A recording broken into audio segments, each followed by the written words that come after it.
दोस्तों टाटा मोटर्स की बात करें तो बहुत दिन के बाद स्टॉक में एक ज़बरदस्त तेजी का दौर शुरू हो चुका है और स्टॉक लगातार दौड़ रहा है। आप ये समझ ही सकते हो कि अब स्टॉक यहाँ पे रुकने वाला नहीं है। आने वाले समय कई बड़े टारगेट हिट कर सकता है। तो यहाँ पे कुछ बड़ी अपडेट है जिसको डिस्कस करेंगे, इसके टारगेट को चेक करेंगे, क्या है मार्केट एक्सपर्ट की राय और कैसा रिजल्ट रह सकता है, क्योंकि पिछली बार हमने देखा कि रिजल्ट पिछले दो काफ़ी अच्छे थे और कंपनी लॉस से प्रॉफिट में आ चुकी है। इसके अलावा यहाँ पे टाटा मोटर्स ने एक बड़ा फैसला किया है, इन्होंने अपने एम्प्लॉयज़ को बोनस के रूप में शेयर जारी किए। तो क्या है खबर, उसको भी समझने की कोशिश करेंगे।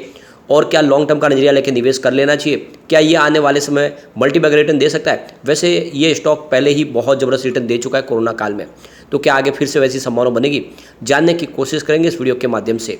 लेकिन फ्रेंड उससे पहले अगर आप पहली बार हमारे चैनल पे आए तो चैनल को सब्सक्राइब कर दीजिए, एक बेल आइकॉन दबा दीजिए ताकि जब भी नया वीडियो बने पहला नोटिफिकेशन आपको मिले। वीडियो पसंद आए तो लाइक शेयर जरूर कीजिए। चलो फ्रेंड्स वीडियो स्टार्ट करते हैं। मैं हूँ आपका दोस्त एस.बी. दवे और हमारे अपने चैनल ऑनलाइन कमाई में आपका बहुत बहुत स्वागत है। सबसे पहले फ्राइडे के कारोबार की बात करें, स्टॉक की क्लोजिंग 624 पर रही, जहाँ पे 0.62% की तेज़ी देखने को मिली। तो स्टॉक ऑलरेडी बहुत ज़्यादा दौड़ चुका है और ऐसे में थोड़ा सा अभी आपको यहाँ पे प्रॉफिट बुकिंग का मोड दिखाई दे रहा है। यहाँ पे वैसे देख सकते हो कि इससे पहले 2015 में स्टॉक लगभग 600 के आसपास, यानी 578 की हाई बनाई थी इसने 30 जनवरी 2015 को, और उसके बाद काफ़ी समय निकल गया, स्टॉक काफ़ी नीचे रहा, लगातार गिरावट जारी रही और कोरोना काल में तो स्टॉक 65 पर आ चुका था, यानी बिल्कुल 2 डिजिट में। बहुत ज़बरदस्त नुकसान भी हुआ लोगों को, लेकिन उसके बाद में इसने दौड़ना शुरू किया। और अगर आप मेरे रेगुलर वीडियो देख रहे होंगे 2-3 साल पहले के, उस समय कोरोना काल के, तो आपको पता होगा इसकी प्राइस जब 100 से भी नीचे थी तब मैंने कहा था कि इसमें आप खरीदारी कर लो, यह आने वाले समय आपको मालामाल करेगा। और ये लगातार दौड़ा। आपको ये पता भी होगा जब स्टॉक 450 के आसपास चला गया तब मैंने प्रॉफिट बुकिंग की सलाह दे दी थी, यानी जो लॉन्ग टर्म इन्वेस्टर थे उनके लिए भी वो टारगेट हिट हो चुका था। उससे पहले मिड टर्म के टारगेट भी थे, वो सारे हिट हो चुके थे और 450 स्टॉक बहुत जल्द गया था और लोगों ने 450 के आसपास प्रॉफिट बुकिंग कर ली, यानी जो स्टॉक 100 के आसपास था वो 450 चला गया बहुत ही कम समय में। तो ये आप क्लियरली समझ सकते हो कि स्टॉक बहुत ज़बरदस्त उस समय दौड़ा था और ऐसी ही संभावना फिर से बनने लगी है स्टॉक के अंदर। आप ये समझ सकते हो कि जब 100 रुपीज़ के आसपास का स्टॉक 500 तक चला गया था और वो भी कम समय में, नहीं आप ये समझ सकते हो कि साल भर में ही इसने वो टारगेट दिखाए। तो ये स्टॉक अब आने वाले समय निकट भविष्य में वैसी ही तेज़ी से आगे जाएगा, क्योंकि अब तो कंपनी प्रॉफिट में भी आ गई है। तो इस समय 624 के आसपास स्टॉक है। आने वाले समय यानी अगर आप 5 साल के स्टॉक को होल्ड करते हो तो ये फिर से अब की बार 2500 को जाने को तैयार है, यानी ये टारगेट 2500 का दिखा सकता है, क्योंकि वैसे इसके अंदर संभावना बनने लगी है। और इसका पूरा वीडियो अगर आप देखो तो आपको अच्छे से समझ में आएगा कि वाकई में 2500 में जाने की इसकी काबिलियत है। पिछले 6 महीने के हिसाब से देखें तो स्टॉक ने यहाँ पे करीब 51% का ज़बरदस्त रिटर्न दिया। स्टॉक 403 के आसपास था, तो लगातार दौड़ा स्टॉक। सिर्फ 1 मंथ की भी बात करें तो लगभग 10% की हमने तेज़ी देखी है स्टॉक के अंदर। अब यहाँ पे हम इसके रेवेन्यू की बात करें, मार्च 2022 में जहाँ पे 78,439 को भी इसके आसपास था, वो लगातार बढ़ते वो मार्च 2023 में 1,05,930 को भी तक पहुँच गया, यानी पिछले एक साल में रेवेन्यू में ज़बरदस्त बढ़ोतरी हुई है। अब यहाँ पे प्रॉफिट लॉस की बात करें तो मार्च 2022 में 133 को भी इसका लॉस था, 1033 को भी इसका लॉस था, और जून क्वार्टर में ये बढ़ के 5007 को भी तक पहुंच गया लॉस। लेकिन मार्च 2023 में कंपनी को 5408 को भी इसका बम्पर प्रॉफिट हुआ। तो जहां पे 5000 करोड़ का लॉस था वहां से कंपनी 5000 करोड़ के प्रॉफिट में आ चुकी है, यानी बहुत ही बेहतर परिणाम। और दिसंबर में 2958 को भी इसका प्रॉफिट होता है, यानी पिछले 2 क्वार्टर से कंपनी प्रॉफिट में आ गई। और जिस तरह से ग्राफ बढ़ रहा है उस हिसाब से इस बार जो प्रॉफिट है वो 10,000 को भी इसको भी पार कर सकता है, और ऐसे में स्टॉक को कोई रोक नहीं पाएगा।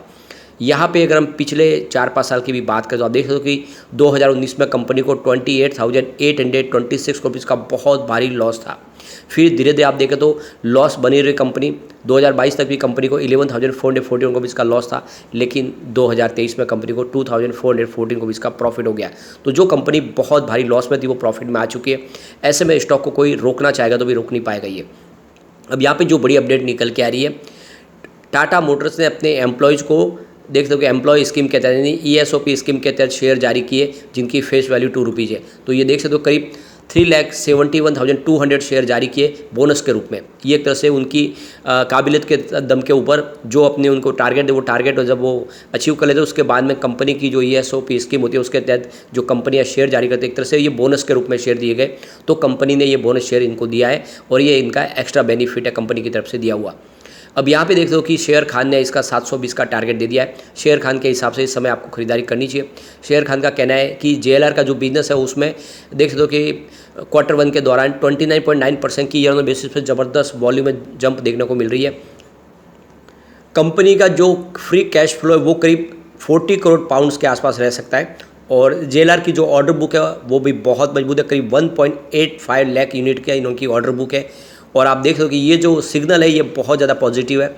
आने वाले समय इसका असर इस रिजल्ट पे ऊपर देखने को मिलेगा।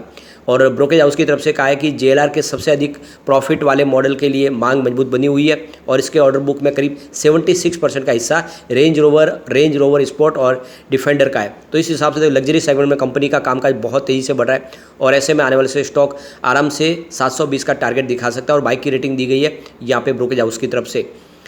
इसके अलावा देखिए JLR के पैसेंजर व्हीकल और कमर्शियल व्हीकल वॉल्यूम में भी सुधार होता हुआ दिखाई दे रहा है और कंपनी अपने कर्ज के मौजूदा स्तर को घटाने के लिए कदम उठा रही है, यानी कंपनी लगातार अपनी डेट को कम करने की कोशिश कर रही है।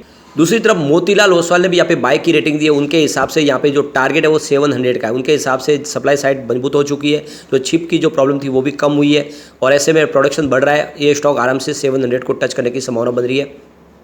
मोतीलाल ओसवाल का कहना है कि वॉल्यूम काफ़ी अच्छा है, लगातार ऑर्डर बुक मजबूत बनी हुई है। इसके अलावा कमर्शियल व्हीकल में भी कंपनी का प्रदर्शन अच्छा है और जो नए मॉडल लॉन्च किए वो भी काफ़ी तेज़ी से देखिए पॉपुलर हो रहे हैं और इस वजह से आने वाले समय इसमें आराम से टारगेट देखने को मिल सकता है।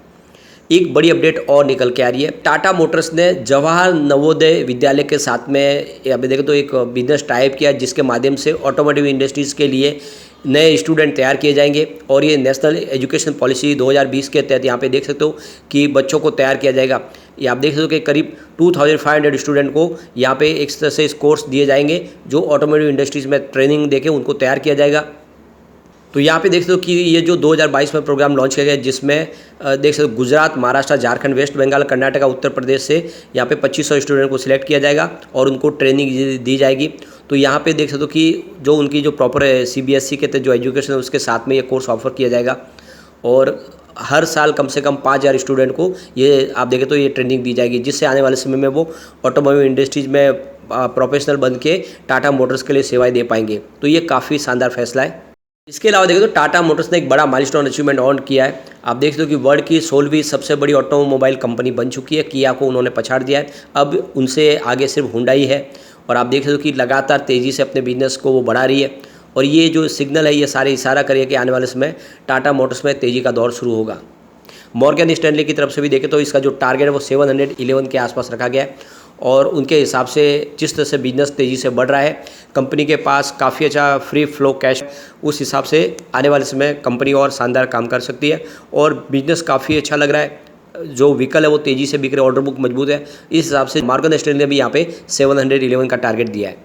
इसके अलावा कंपनी ने अपना जो गोल यहाँ पे सेट कर लिया है कि फाइनेंशियल ईयर 2024 तक कंपनी नेट जीरो डेट के ऊपर जाएगी, यानी कंपनी अपना पूरा कर्ज खत्म करेगी और इसके लिए कोशिश शुरू कर दी गई, यानी पूरी तरह से कर्ज मुक्त कंपनी हो जाएगी और ऐसे में आने वाले समय डेफिनेटली इसकी एक तेज़ी का दौर तो आएगा। फिलहाल कंपनी के ऊपर 57,000 रुपये का कर्ज है, लेकिन कंपनी जिस तरह से तेज़ी से अपने कारोबार में आगे आ रही है और कंपनी शानदार प्रॉफिट मेकिंग बन चुकी है तो ये कर्ज भी जल्दी समाप्त हो सकता है और फिर इस स्टॉक को कोई रोक नहीं पाएगा।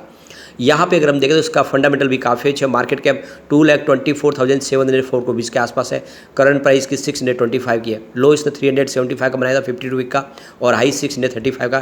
फिलहाल स्टॉक अपने 52 वीक के हाई के ऊपर है। स्टॉक का पी 88.90 का है और बुक वैल्यू इसकी 136 की है और 0.32% का कंपनी ने डिविडेंड भी दिया है। इसका ROC 6.14% है और ROE 5.62% है। फेस वैल्यू 2 रुपीज़ है। तो फंडामेंटल इसके काफ़ी अच्छे हैं। अब पिछले 10 साल की इसकी परफॉर्मेंस देख लेते हैं तो 10 ईयर के हिसाब से सेल्स इसका 6% पॉजिटिव है। 5 ईयर के हिसाब से देखें तो 3% पॉजिटिव है।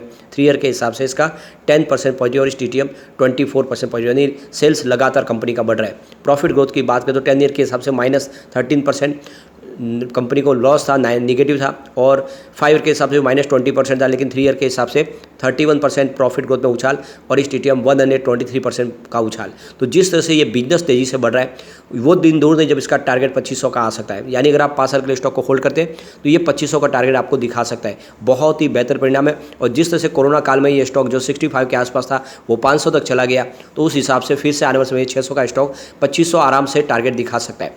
यहाँ पे शेयर होल्डिंग पैटर्न देख सकते हो कि FIDI जम के खरीदारी शुरू कर चुके हैं। प्रमोटर की होल्डिंग 46.39% के आसपास है, जो फिलहाल अनचेंज है। एफआई की बात करो 13.89% की होल्डिंग थी Q3 में, जो मार्च क्वार्टर में 15.34% के आसपास हो गई, यानी एफआई ने जम के खरीदारी की है। डीआई की बात करूँ उनकी 15.21% की होल्डिंग थी दिसंबर क्वार्टर में, जो 17.69% पर आ गई है। तो डीआई ने भी बहुत भारी खरीदारी की है। गवर्नमेंट की 0.14% की होल्डिंग है। अब जनरल पब्लिक की बात करें, उन्होंने 24.36% की जो होल्डिंग थी Q3 में, उसको घटा के 20.41% के आसपास कर लिया है।